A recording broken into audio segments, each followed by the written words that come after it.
আল্লাহ রাসূল সাল্লাল্লাহু আলাইহি ওয়াসাল্লাম বলেন, লিস-সাইমি ফারহাতানি, নিশ্চয়ই রোজাদারের জন্য আল্লাহ তাআলা দুইটি খুশির মুহূর্ত দান করেছেন। বলেন কয়টি খুশি? দুইটি খুশির মুহূর্ত দান করেছেন। ফারহাতুন ইনদা ফিতরিহি, একটি হলো সারাদিন রোজা রাখার পর যখন বান্দা ইফতারি সামনে নেয়, ইফতারের পূর্ব মুহূর্তে। বলেন তো দেখি, সারাদিন রোজা রাখার পর ইফতারি যখন সামনে নেই তখন আনন্দ লাগে না কষ্ট লাগে? আনন্দ লাগে। যে আনন্দটা আমাদের লাগে, এই আনন্দটা যে রোজা থাকে না তার সামনে একই ধরনের ইফতারি দিবেন, তার মনে এই আনন্দ আসবে না। কারণ এই আনন্দটা রোজাদারদের জন্য। এজন্য আল্লাহ রাসূল বলতেছেন, লিস-সাইমি ফারহাতানি ফারহাতুন ইনদা ফিতরিহি, নিশ্চয়ই রোজাদারের জন্য আল্লাহ দুইটি আনন্দের মুহূর্ত দিয়েছেন। একটি হলো সারাদিন রোজা রাখার পর ইফতারের পূর্ব মুহূর্তে, ইফতারের সময়। ওয়া ফারহাতুন ইনদা লিকাই রাব্বিহি, দ্বিতীয়টি হলো তার রবের সাক্ষাৎ। বলি সুবহানাল্লাহ।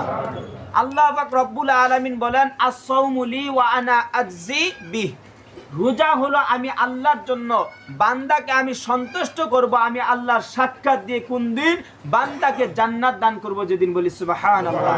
আল্লাহ তাআলা রোজাদারকে এমন জান্নাত দান করবেন, বলে রোজাদার যখন জান্নাতে প্রবেশ করবে, আল্লাহ তাআলা মৃত্যুর পরে রোজাদারকে বিনা হিসাবে যখন আল্লাহ তাআলা জান্নাত দান করবেন, জান্নাতে যাওয়ার পর ফেরেশতারা এলহাম করতে থাকবে, ঘোষণা করতে থাকবে, আল্লাহ তাআলা তোমাকে এমন জান্নাত দান করেছেন যেই জান্নাত থেকে তোমাকে আর চিরদিন কখনো বের হতে হবে না।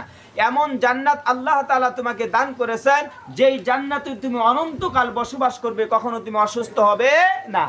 এমন জান্নাত আল্লাহ তাআলা তোমাকে দান করেছেন যেই জান্নাতে অনন্তকাল তুমি বসবাস করবে, তোমার ভিতরে বার্ধক্য আসবে না, তুমি সর্ব অবস্থায় যুবক অবস্থায় থাকবে। এরকম করে যখন জান্নাতের নিয়ামতের ঘোষণাগুলো দিতে থাকে, আল্লাহ পাক রব্বুল আলামিন তখন তার কুদরতি চেহারাটি ওই রোজাদারদের সামনে যখন তুলে ধরবেন, রোজাদারদের আনন্দে এত তারা আত্মহারা হয়ে যাবে। আর আল্লাহ রাসূল সাল্লাল্লাহু আলাইহি ওয়াসাল্লাম এজন্য বলেছেন, রোজাদারের জন্য দুইটি আনন্দ, একটি হলো দুনিয়াতে আর একটি হলো আখিরাতে আল্লাহর দিদার।